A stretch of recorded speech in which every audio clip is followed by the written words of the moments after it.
주간 브리핑.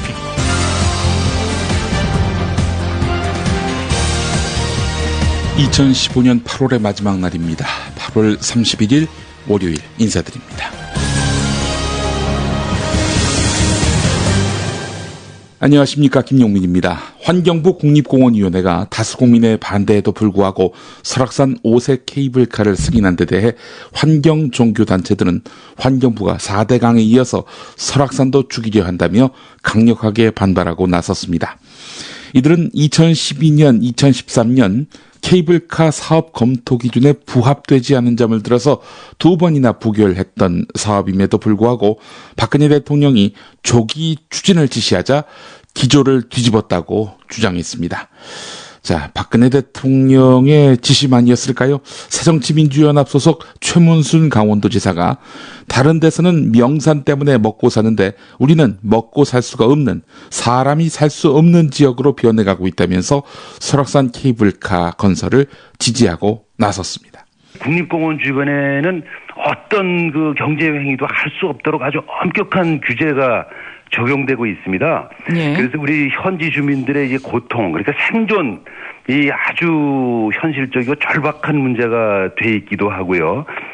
나쁜 여당 뒤에는 무능한, 대책 없는 야당이 있습니다.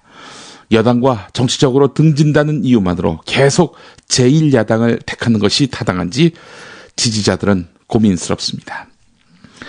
이 시각 반드시 알아야 할 뉴스 짚어드리겠습니다.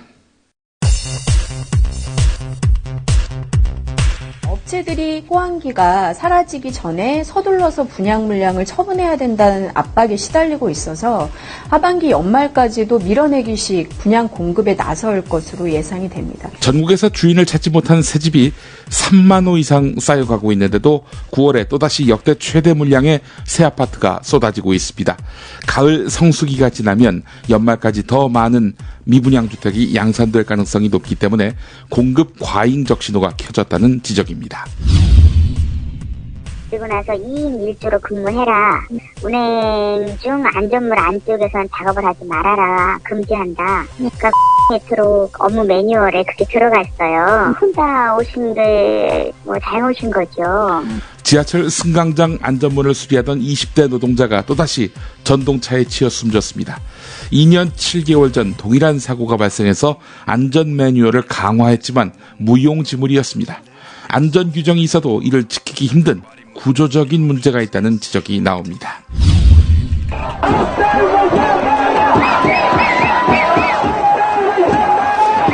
필요하다면 군대의 힘을 이용할 수도 있다는 일본 아베 정권의 평화헌법 뒤집기 법안 처리 강행이 임박한 가운데 전쟁은 안 된다는 12만여 명의 일본의 양심 있는 시민들이 일본 전역에서 동시다발적인 시위를 열었습니다.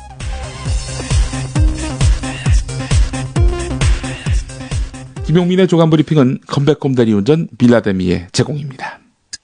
대리운전 상식 퀴즈! 첫 번째 문제 나갑니다. 서울 경기권에서 안 가는 곳 없이 무조건 갈 수 있는 대리운전은? 정답! 네, 하체 왁싱님 정답은? 컴백홈 대리운전. 스마트폰으로 기사님 별점과 후기를 보고 부를 수 있는 대리운전은? 정답! 네, 하체 왁싱님 컴백홈 대리운전. 정답입니다. 이제 모두 아시겠죠? 대리운전 생각날 땐 기억하세요. 컴백홈 대리운전. 제주도 귤밭 한가운데 별장을 통째로 빌려드립니다. 빌라데미에. 방문 열면 보이는 한라산, 7분 거리의 협재 해수욕장, 마당 앞 바비큐 파티까지 반려동물도 행복합니다.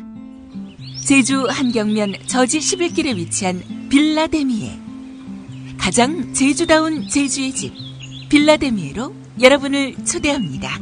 자세한 정보는 페이스북 검색창에서 빌라데미에 또는 010-7536-6465 010-7536-6465로 구하실 수 있습니다. 한겨레 일면부터 보겠습니다.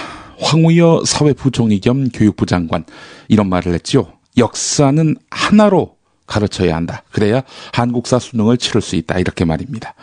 한국사 교과서를 국정화하겠다. 이런 의지인데요. 언론이 이를 국정화로 해석하면 교육부는 어떤 입장이냐. 국정화를 한다고 밝힌 적이 없다. 하지만 하나의 역사와 수능 부담 경감, 이것은 교과서 국정화를 주장하는 사람들이 국정화를 정당화하려는 데 동원하는 핵심 논리입니다. 교육부는 2015 개정교육과정 총론과 강론 고시 일정에 맞춰서 한국사 교과서 국정화 여부를 결정한다고 합니다. 지난 2년 동안 여론 간보기를 하면서 국정화 군불대기에 주력해온 교육부 아닙니까? 공식적인 결정을 더 이상 미룰 수 없다 이렇게 판단했던 것 같습니다. 결정의 순간이 임박한 것 같습니다. 역사학계와 교육계는 중대 고비를 앞두고 국정화를 떠받치는 미신들을 조목조목 반박하면서 국정화 저지에 나서고 있습니다. 자, 유신 시절에 발행된 국정교과서를 한번 보겠습니다. 5.16 군사 쿠데타를 왜곡한 선례가 있습니다. 박정희 등 군인들이 5.16 쿠데타를 일으키면서 혁명 공약을 발표했죠. 6째 항목을 보겠습니다. 우리의 과업이 성취되면 참신하고도 양심적인 정치인들에게 언제든지 정권을 이양하고 우리의 본연의 임무에 복귀할 준비를 갖춘다. 이런 부분이 있었습니다.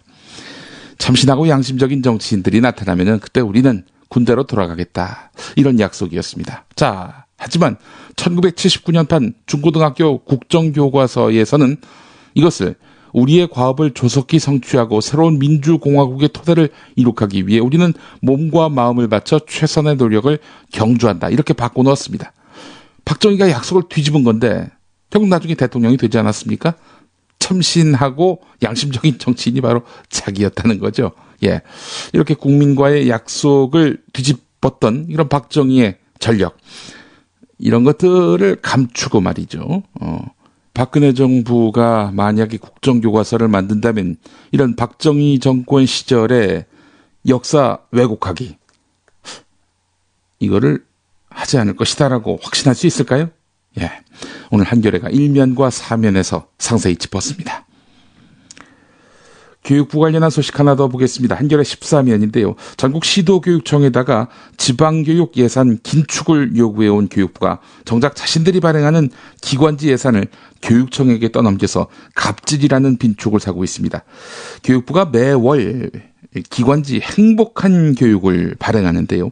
여기에 70%가량을 시도교육청에 사실상 강매해서 한 해 5억 원의 부담을 떠넘긴 것으로 확인됐다는 겁니다.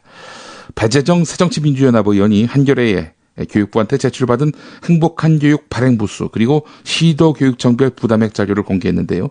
이걸 보면은 교육부는 올해 매달 3만 5천여 부의 기관지를 발행하면서 이 가운데 2만여 부를 시도교육청에 강제로 팔아왔다는 겁니다. 시도교육청은 울며 겨자 먹기로 적게는 연간 465만 원에서 많게는 5,589만 원의 예산을 편성했습니다. 이렇게 전국 시도교육청이 떠안은 금액은 연평균 5억 원 수준이라고 하는군요. 뭐 이런 걸 뭐하러 만드나요? 이거 만든다고 뭐 특별히 우리나라 교육이 선진국 수준이 된다든지 뭐 그럴 것 같진 않은데 가뜩이나 돈 없는 교육청에게 이측사라고 강매하는 거, 예, 중앙정부가 할 일인가요? 한겨레 1면 기사 보겠습니다. 하단에 있는데요. 대법원 전원 합의체에서 소수 의견이 사라지고 있다. 이런 내용입니다. 정책 법원 역할을 하고 있는 대법원이 전원 합의체 사건 수를 늘리는 데만 집중하고 정작 다양한 가치관을 반영하는 역할에는 소홀한 거 아니냐. 이런 지적을 받고 있습니다. 사실 소수 의견이 있어야 하는데 만장일치가 크게 늘어나고 있다. 올해 선고된 21건 가운데 8건이 만장일치라고 하는 건데 이 대법관들이 한쪽으로 이제 편중됐다는 거죠. 보수 성향에다가 엘리트 중심으로 이렇게 획일화되다 보니까 사회적 사건에 대한 다양한 목소리가 사라지고 있다는 겁니다. 국민일보 2면 기사도 주목됩니다. 새정치민주연합이 헌정사상 처음으로 국무위원인 정종섭 행정자치부 장관에 대한 탄핵 소추안을 발의하기로 한 가운데 과거 정 장관이 현행 탄핵 제도는 제 기능을 발휘할 수 없을 만큼 억제됐다라면서 탄핵이 현실적으로 어려운 점을 비판하고 나섰습니다. 잘 아시는 대로 정종섭 장관은 헌법학자지요. 서울대 법대 교수 시절에 헌법재판소에 노무현 대통령 탄핵 소추안 기각 결정을 두고 밝힌 논고에 들어가 있는 내용입니다.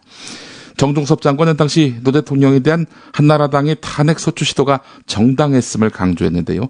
특정 특정 정당의 선거 승리를 언급해서 노무현 전 대통령과 같은 이유로 탄핵 논란에 휩싸인 정종섭 장관으로서는 이런 주장들이 부담스럽게 됐습니다.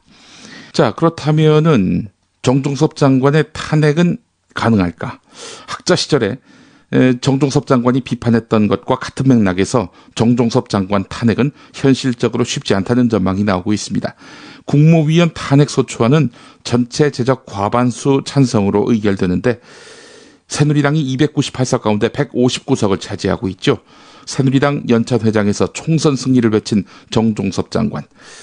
과거에 그 새누리당 공직자 후보 추천위원회 부위원장으로 활동한 이력이 있습니다. 이런 정 장관을 탄핵하려면 새누리당의 협조를 받아야 되는데 그게 가능하겠냐 이런 얘기입니다. 한겨레 13면으로 가보겠습니다. 입학 전형에서 일부 지원자의 점수를 조작해서 남녀 성비를 맞춰온 것으로 드러난 하나고등학교. 며칠 전에 일간지에다가 해명 광고를 실었죠. 자, 그런데 일부 교사들의 반대 의견이 있었다고 합니다. 이 의견을 묵살하고 교직원 성명 방식의 광고가 나왔다는 주장이 제기됐습니다.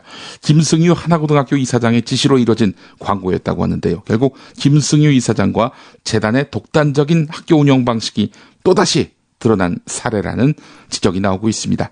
하나고등학교와 서울시 의회 관계자의 설명을 종합해보면 하나고등학교는 일부 조간신문에 지난 29일 하나고등학교 교직원 일동 명의로 하나고에 대한 언론 보도와 관련해 라는 제목의 해명 광고를 냈는데 언론 보도를 통해서 우리 학교가 마치 비리의 온상인 것처럼 여겨지게 돼서 안타깝다는 취지의 광고 하단에 교사를 비롯한 급식실, 기숙사 직원 등 교직원들의 이름이 나열되어 있는데 하나고등학교의 한 교사는 김승유 이사장이 전날에 부장회의를 소집해서 빠른 언론 대응을 지시했고 학교 예산이 없으면 자신이 광고비를 내겠다 이렇게 밝힌 것으로 알려졌다고 전했습니다. 그럼 본인 명의로 내든가 왜 교직원들 이름을 끌어들여가지고 참.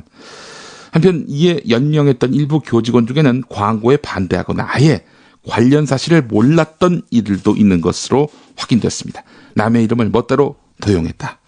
이렇게 봐도 무리는 아니겠습니다. 경향신문 일면 머리 기사입니다. 설악산 케이블카 사업 예정지에서 산사태와 같은 낙석 우려 지역을 피해야 한다는 산림청의 경고가 무시된 것으로 확인됐다는 내용입니다. 강원도 양양군이 사업계획서를 내고 환경부가 심의 가결할 때 산사태나 낙석 위험성에 대한 검토는 아예 빠진 것입니다.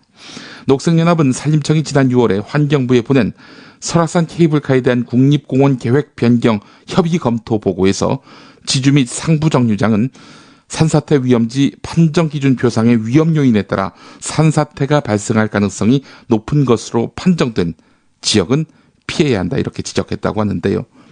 하지만 양양군과 환경부가 설악산 케이블카를 추진 심의하면서 작성한 문서들에는 산사태와 낙석에 대한 내용이 전혀 포함되어 있지 않았다는 겁니다.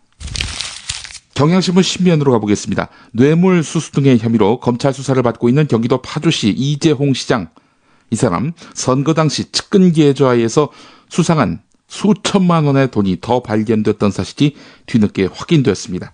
지난해 육사지방선거 당시에 이재홍 시장의 선거 사무실 회계 업무를 맡았던 것으로 알려진 한 사람의 컴퓨터에서 파주 지역 업자나 업주 등 수십 명으로부터 각각 10만 원에서 수백만 원씩 5천여만 원이 입금된 기록이 경찰 수사 단계에서 발견된 것으로 확인됐는데요. 검찰은 최근 이들 중에 상대적으로 많은 돈을 낸 사람들을 불러서 송금 이유를 확인한 것으로 알려졌습니다. 이 사람, 이재홍 시장의 선거 사무실 회계 업무를 맡았던 이 사람은 검찰에서 이재홍 시장과는 무관하게 자신이 독자적으로 지인들에게서 후원받은 돈이라고 진술했는데 이 10만 원에서 수백만 원씩 그 많은 업자들로부터 왜 본인이 후원을 받을까요? 이 사람이 이제 경향신문 취재에는 그 일에 대해서는 드릴 말씀이 없다라면서 전화를 끊었다고 하는데요. 문제가 있습니다. 검찰은 송치 3개월이 넘도록 아직 기소 여부를 결정하지 않고 있습니다. 왜 그럴까요? 이재홍 시장의 당적에서 그 비밀이 숨어 있습니다. 이분 새누리당 소속입니다. 야당 단체장이었으면 이미 법원 1심 판결까지 나지 않았을까요? 예. 동아일보 일면 기사 보겠습니다. 검찰이 야당 중진국회의원의 입법 로비 연루 의혹과 관련한 단서를 잡고 수사에 착수한 것으로 확인됐습니다. 속전속결이겠군요. 서울중앙지검 특별수사 4부는 새정치민주연합 소속의 한 의원이 특정 이익단체의 이해를 대변하는 법안을 발의해주고 뒷돈을 받았다는 의혹이 있다는 첩보를 입수했고 일부 관련자 진술도 확보한 것으로 알려졌다고 전하고 있습니다. 검찰 안팎에서는 입법 로비의 특성상 이 국회의원 외에 또 다른 의원들에게도 로비가 있었을 것이라는 관측이 나오고 있습니다. 지난해 서울종합예술실용학교의 교명 변경과 관련한 입법 로비 사건에서도 새정치연합 김재윤 의원 등 3명의 의원이 기소된 바 있습니다. 한국일보 일면 머릿기사도 보겠습니다. 한국도선사협회가 국회의원들의 지역구 업체에 편의를 제공하는 수법으로 수천만 원대의 입법 로비를 벌인 의혹이 제기됐습니다. 새로운 수법이군요. 지역구 업체에 편의를 제공하는 수법이라. 내년 4월 총선을 앞두고 법안 통과나 저지를 고리로 해서 이익단체들이 의원들의 지역구를 지원하는 편법 로비가 본격화되고 있다는 이런 지적입니다. 지역구 업체를 어떻게 도와줬느냐.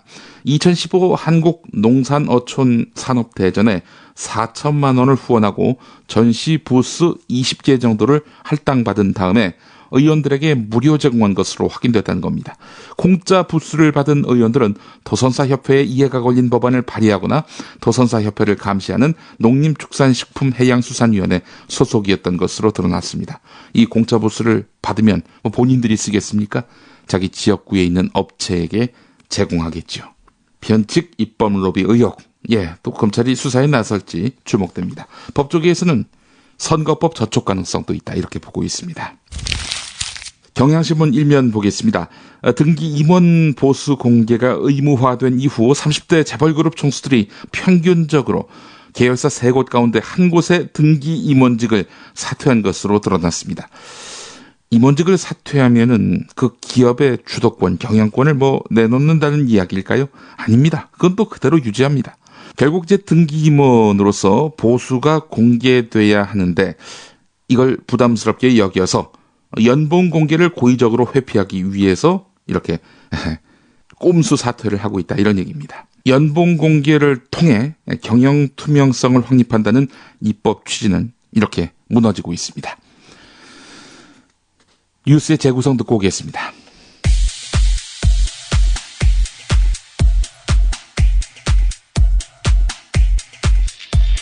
최경환 경제부총리와 홍종학 새정치민주연합 의원 사이의 설전. 자, 지난번에 부총리께서 8월 18일 날 예결위에서 이런 발언을 하셨습니다. 나는 빚내서 집사라고 한 적이 없다. 맞습니까? 예, 한 적이 없습니다, 분명히. 네, 그러니까 빚내서 집사한 국민들은 잘못한 거죠? 그건 개인이 자기 판단에 따라서 하는 것이죠. 네, 그러니까 그런 정부가 그렇게 유도한 적이 없으시죠? 예. 네. 그러니까 이자율 낮춰서 이렇게 빚 늘어난 거에 대해서 정부 책임이 전혀 없는 거죠? 이자율은 다 지금 세계적으로 다른 나라 다 낮추고 하는데 우리만 어떻게 이자율을 올립니까? 그러니까 그래 경제가 살아야 다 서민들 먹고 살고 그러니까 그렇게 하기 때문에 하는 정책 아니겠습니까? 그러니까 이제 빚내서 집 샀다가 쫄딱 망하는 사람은 본인이 바보라서 그런 거죠? 바보라고 말씀하시는 것도 극단적인 표현이시고요. 아니, 그러니까 지금 무리하게 집값이 막 오르니까 내 수준에 안 맞는데 정부가 이렇게 자꾸 이자율 낮춰주고 LTV, DTI 규제 완화하셨죠? 최경환 부총리께서?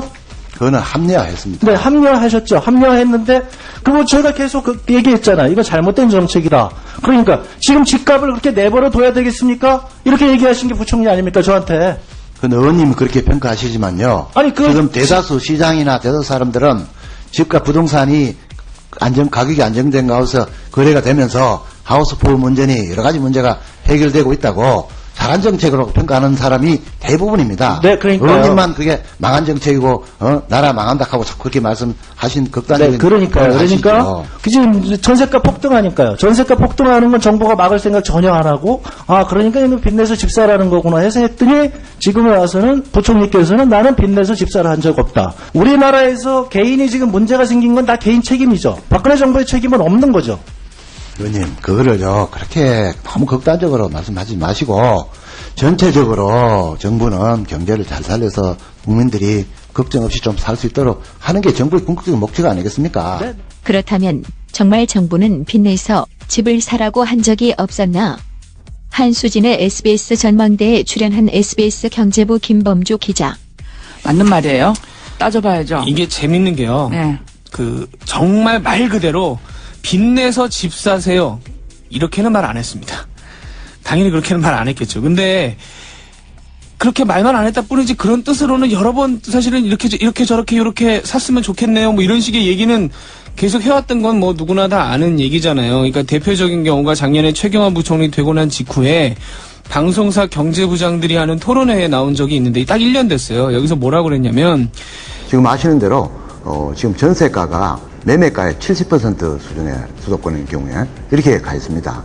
솔직히 30%만 있으면은 집을 살 수가 있는 상황이 됐거든요. 그래서 이런 신용 보강이 이루어진다면은 전세에 살고 있는 분들의 상당수가 매매로 전환이 되면서 부동산 거래가 정상화될 수 있을 것으로 그렇게 보고 있고요. 근데 전세난에 한참 사람들 허덕일 때잖아요. 예. 그럼 그 앞에다가 비유를 하자면 막 목말라서 괴로운데 생수 한 병 놓고 야 지금 수중에 물값 70%는 있는 것 같은데 30%를 어디서 신용 보강을 해오면 이걸 먹을 수 있지 않겠어라고 얘기를 하면 빚내오란 얘기죠. 그렇죠. 어디 가서 30%를 갑자기 집값 30%를 어디 가서 얻어옵니까? 근데 이런 식의 얘기를 계속 했는데 뭐 저를 비롯해서 기자들도 그걸 보면서 결국은 이제 대출 규제 풀어주고 30%만 가져오면 집을 살 수 있다라는 시그널은 빚을 내라는 거다라고 이해를 해서 기사를 써왔는데 그러면 그때 아니라고 했었어야죠. 근데 아니라고 하기에는 당시 뭐 그것도 그렇고 근데 이제 와서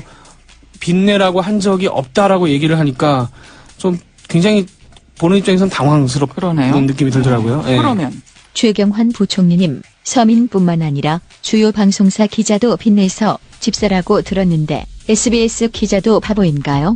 바보라고 말씀하시는 것도 극단적인 표현이시고요. 아니.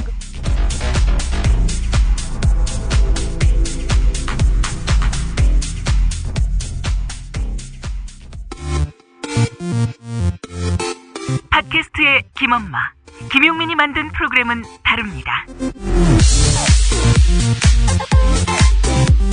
김용민 브리핑, 관훈 나이트클럽, 나는 꼽살이다, 정영진 체육의 불금쇼, 쇼 개블리. 그의 프로그램은 허투루 나오는 법이 없습니다. 김용민 팟캐스트 광고 요청 홈페이지는 yongminc.kr, 용민c.kr. 전자우편은 김용민 PD @gmail.com입니다. 광고비의 가치를 아는 팟캐스트, 김용민 팟캐스트에 광고하세요. 용민c.kr. 좋은 방송으로 보답하겠습니다. 김용민이 전해드리는 조간 브리핑. 이른 아침 조간신문 핵심 기사를 훑어보는 시간, 김용민의 조간 브리핑. 월요일부터 토요일까지 매일 오전 7시대에 업데이트됩니다. 뉴스뿐 아니라 그 안에 숨은 맥락도 짚어드립니다. 얼마 전에 발생한 워터파크 몰카 사건, 기억하시죠? 27살 여성 소행이었습니다. 경찰에서 이런 진술을 했다고 하는군요. 혐의자가요. 생활비를 벌기 위해서 그랬다. 이 여성은 작년 7월에서 8월 경기 강원 지역 워터파크와 야외 수영장 4곳의 여성 탈의실과 샤워실에서 일반인 여성 200여 명의 얼굴과 알몸을 몰래 찍어서 동영상을 넘기고 받은 돈 한 200만 원 된다고 하는데요. 생활비가 없다는 이유로 한 명당 10,000원을 받고 남의 알몸을 찍은 셈입니다. 이 여성에게 돈을 주고 워터파크 몰카를 찍게 한 사람 역시 공무원 시험 준비생이었습니다. 이 사람은 30대였는데요. 이것뿐만이 아닙니다. 일부는 낮에 취업 준비하고 밤에는 유흥업소에서 알바를 하는 그런 경우도 있다고 하는데요. 중고품 사기 이 행각까지 벌이는 20대도 얼마 전에 체포가 됐습니다. 코너에 몰린 2030 세대가 범죄까지 기웃거리고 있다. 이런 내용을 오늘 조선일보가 신면에서 다루고 있습니다. 일부 젊은이들이 돈만 벌 수 있다면 무슨 일이든 한다. 이런 인식을 갖고 있다는 건데요. 돈만 벌면 기대기도 한다. 이런 인식을 갖고 있는 젊은 기자들도 몇몇 언론에 포진돼 있지요. 그 몇몇 언론이 어디인지는 제가 말씀드리지 않았습니다. 경향신문 11면 기사 보겠습니다. 지난 6월 13일 새벽에 충남 보령에서 한 택시기사가 남성 승객이 휘두른 흉기에 찔리는 사건이 발생했습니다. 천만다행으로 이 택시기사 저항을 해가지고 범행은 살인미수에 그쳤는데요. 살인미수 혐의로 재판에 넘겨진 이 남자, 범행 직전에 오늘 살인을 저지르고 내일 신문에 나올 것이다 라고 말한 것으로 조사됐습니다. 검찰은 수년 전 사고로 이 사람이 왼팔을 잃은 점, 지난해 동생이 심근경색으로 사망하고 최근 형이 스스로 목숨을 끊은 점으로 미뤄볼 때 신병을 비관한 현실불만형 묻지마 범죄로 봤습니다. 현실 불만 등을 이유로 해서 불특정 개인이나 다수를 대상으로 저지르는 범죄를 이른바 묻지마 범죄라고 부르는데요. 이 같은 범죄의 주된 원인으로 정신질환이나 개인의 일탈이 꼽힙니다. 그러나 경제난이나 불안정한 고용, 학업 스트레스와 같은 구조적인 문제도 밀접한 관련이 있기 때문에 개인 탓으로만 돌려서는 안 된다. 이런 지적이 나오고 있다는 겁니다. 대검 관계자도요, 묻지마 범죄는 더 이상 묻지마 범죄가 아니다. 이 같은 범죄를 예방하기 위해서는 사회적 약자에 대한 지원과 보호 노력을 뒷받침할 수 있도록 여러 정부 부처와 학계, 사회단체의 유기적 협력이 필요하다. 이렇게 말했습니다. 요새는 자살을 사회적 타살이라고 부르지 않습니까? 세계일보 구면 기사도 주목할 필요가 있습니다. 우리나라가 10년 넘게 경제협력개발기구 OECD 자살률 1위라는 불명예를 이어가고 있다는 겁니다. OECD 건강 통계가 최근 나왔는데요.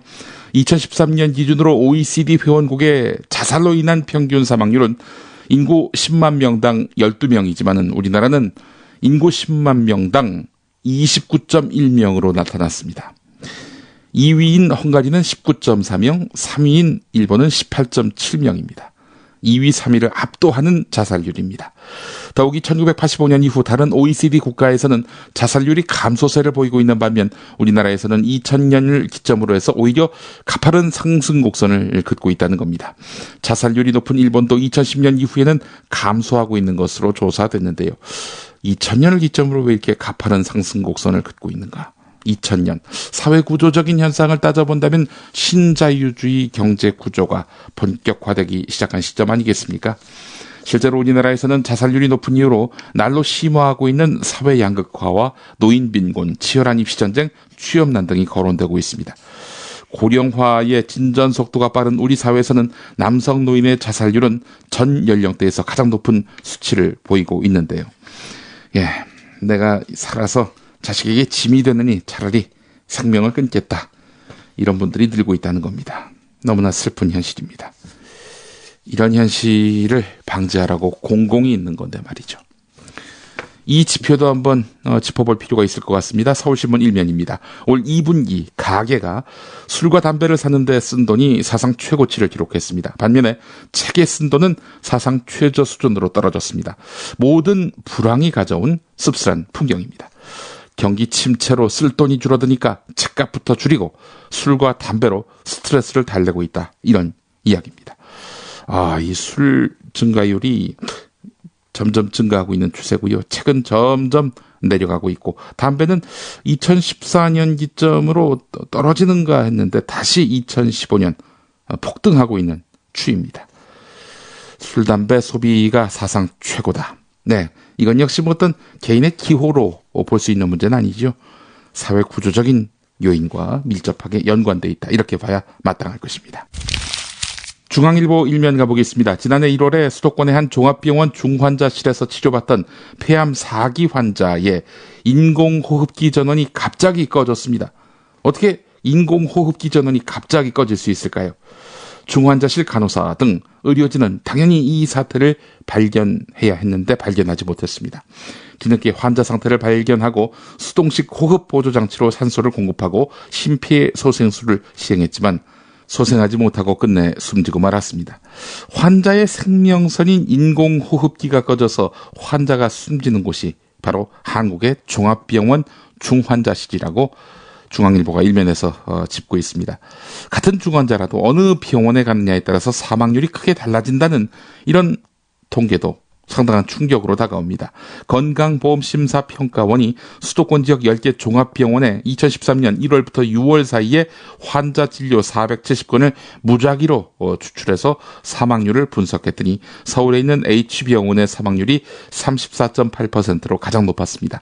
가장 낮은 병원은 경기도의 N병원인데 여기에 2.3배나 된다고 합니다.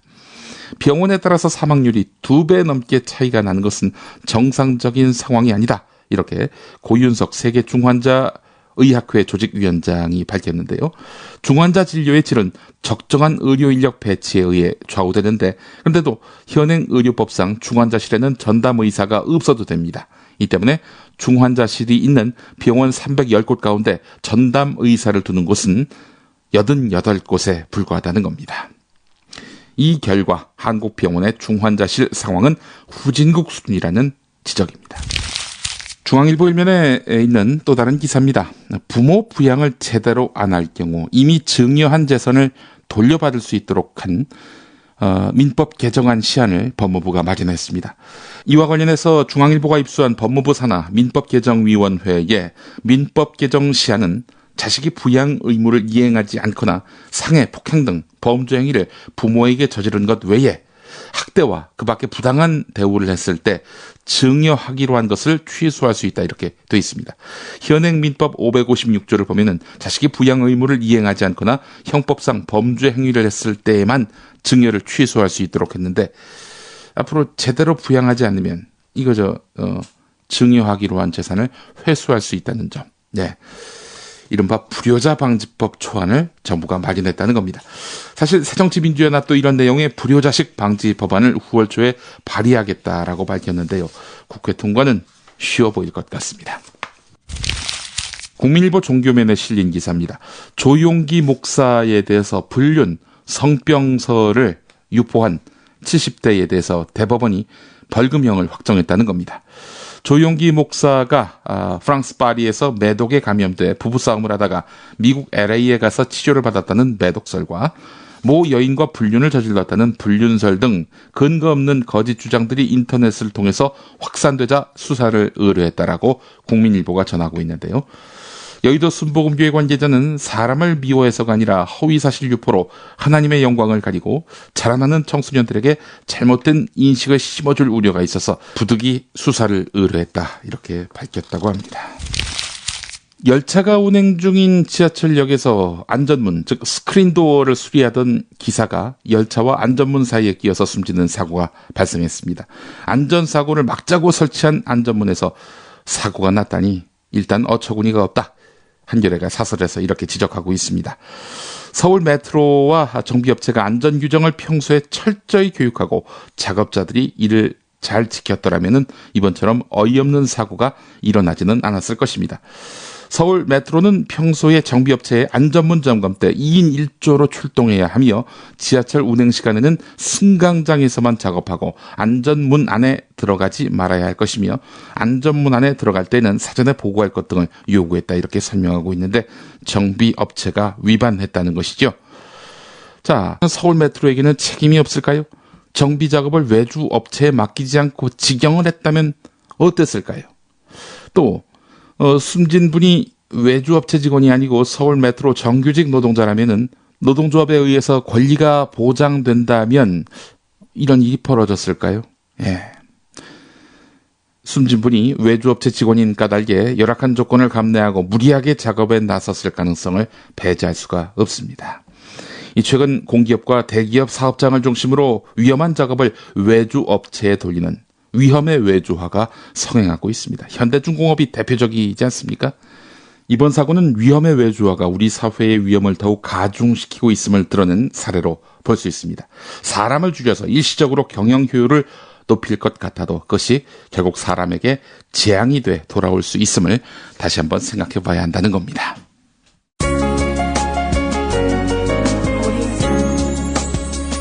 오늘의 날씨. 오늘도 서울 낮 기온이 31도까지 오르는 등 늦더위가 기승을 부리겠습니다. 이렇게 기온이 오르면서 낮 동안에 대기가 불안정하겠는데요. 이에 따라서 경기 동부와 강원 영서에는 오후에 소나기가 지나는 곳이 있겠습니다. 또 남부와 제주도는 저기압의 영향으로 종일 흐린 가운데 제주도는 비가 오다가 오후에 그치겠고 남부지방은 오후 늦게부터 비가 오겠습니다. 내일까지 예상되는 비의 양은 경남 해안에 최고 80mm로 제법 많겠고 전남 남해안과 경남 내륙, 경북 동해안, 제주에는 10에서 40, 그 밖에 남부지방에는 5에서 20mm의 비가 온 다음 내일 밤부터 대부분 그치겠습니다. 노동조합원 징계, 제작 거부 등으로 내홍을 겪던 미디어 협동조합 국민TV가 현상윤 새언론 포럼 회장을 신임 이사장으로 선출했습니다. 국민TV는 임시 대의원 총회 결과 현상윤 이사가 새 이사장으로 당선됐다고 밝혔는데요. 현상윤 이사장은 1985년 KBS 프로듀서로 입사해서 1999년 KBS 노조위원장과 2002년 전국언론노조 수석부위원장을 지냈습니다.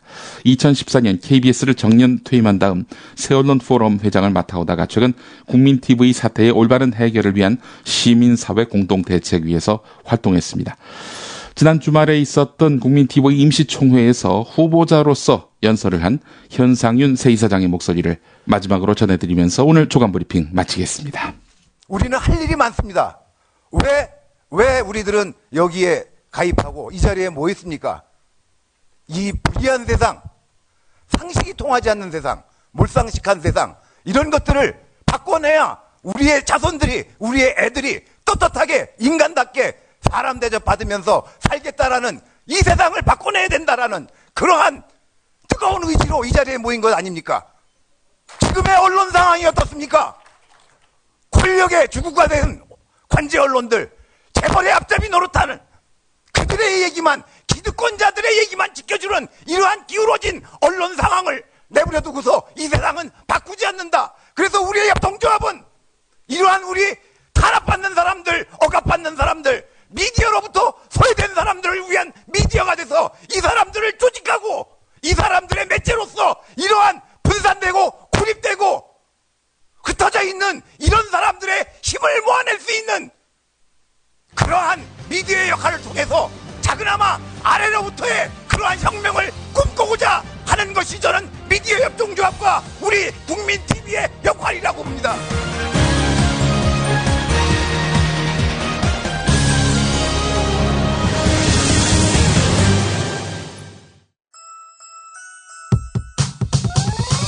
이번 방송 괜찮았나요?